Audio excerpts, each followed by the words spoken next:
Hello friends, आप देख रहे हैं अमृत मंथन। तो फ्रेंड्स, अगर आपको वीडियो अच्छी लगी तो प्लीज़ वीडियो को लाइक और चैनल को सब्सक्राइब कर दीजिए। यहाँ पर युग को याद आता है कि अमृत के पास तो मेरा सबूत रह गया है, अब मैं क्या करूँगा, मुझे तो ये वो सबूत वापस लाना ही होगा। तो फिर वहाँ से युग वापस चले जाता पैलेस और वहाँ पे सबको किडनैप कर देता है। और यहाँ पर छोटे छोटे बच्चे अपने दादू के साथ बात कर रही होती हैं और कहती हैं कि मम्मा कब तक आएंगी। तो वो कहते हैं कि वो आने वाली है। तो वानी कहती है तो मैंने तो मामा के लिए चॉकलेट भी रखा है, अमृत मौसी के लिए, और जब वो आएंगी तब हम इकट्ठा खाएंगे। तो यहाँ पर सारे डर जाते हैं जब युग पैलेस पहुँचता है और वो अंकल कहता है कि तुम, तो युग कहता है कि हाँ मैं, सरप्राइज़। फिर वो सबको किडनैप कर लेता है। यहाँ पर निमृत और अमृत सारे जा रहे होते हैं पुलिस स्टेशन, वो मेमोरी कार्ड लेके। तो फिर तभी फ़ोन आता है घर से और निमृत बहुत ज़्यादा खुश हो जाती है, कहती है कि शायद बच्चों को याद आ रही होगी अमृत की, इसलिए फ़ोन किया है। तो वो फ़ोन उठाती है और कहती है कि मैं स्पीकर पे डालती हूँ, इसलिए सारी बात कर लेना।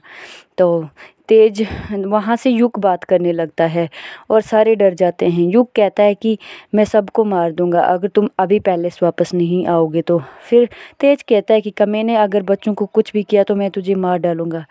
तो युग कहता है कि तुम अभी के अभी आओ, नहीं तो मैं सबको मार डालूंगा। तो अमृत बहुत ज़्यादा परेशान रहती है और कहती है कि युग तुम वहाँ पर गए क्यों। तो युग कहता है कि तुम मेरे सबूत वापस दे दो, इनकी जान बख्श दूंगा मैं।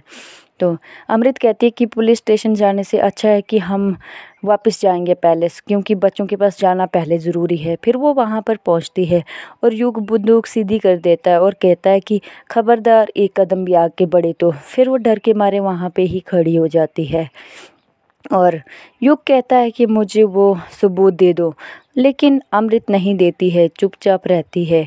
युग कहता है अगर नहीं दोगी तो मैं गोली मार दूंगा। तो फिर वो बहुत ज़्यादा डर जाती है। फिर अमृत वो मेमोरी कार्ड निकाल के युग को दे देती है और युग उस मेमोरी कार्ड को तोड़ के फेंक देता है। कहता है कि अब देखता हूँ कि तुम्हारे पास कौन सा सबूत बचा है, अब तुम करोगी तो करोगी क्या। तो फिर उसके बाद जब वो फेंक देता है मेमोरी कार्ड तो वो बहुत ज़्यादा डर जाती है और निमृत कहती है कि तुम ऐसा कैसे कर सकते हो युग। तो वो बहुत ज़्यादा हंसने लगता है ज़ोर ज़ोर से और कहता है कि क्यों नहीं कर सकता हूँ मैं, तुम्हें पता है कि मैं क्या। सबको बंदी बना देता है फिर, और तेज को भी, निमृत को भी, सबको बांध देता है। फिर उसके बाद निमृत और अमृत अपनी रस्सी खोल देते हैं और युग की बंदूक छीन लेते हैं। और तभी वहाँ पर देखते हैं कि पुलिस आ जाती है और अमृत पर बंदूक तान देती है। अमृत कहती है कि गुनाहगार मैं नहीं, युग है, क्योंकि मैंने अपने फ़ोन में सब कुछ रिकॉर्ड किया था, लेकिन इसने मेरा फ़ोन ही तोड़ दिया, मेरा यकीन करो। लेकिन युग इस बात को मानने के लिए तैयार ही नहीं होता है और वो कहता है कि मैंने कुछ नहीं किया है इंस्पेक्टर साहब, ये बहुत ज़्यादा चालाक औरत है, आप इसे नहीं जानते हो। तो अमृत कहती है कि नहीं, सारे गुनाह इसने ही किए, लेकिन इसने मुझे फंसा दिया है, आप मेरी बात पे यकीन करो। तो निमृत कहती है कि हाँ इंस्पेक्टर, आप हमारी बात पे यकीन करो, ये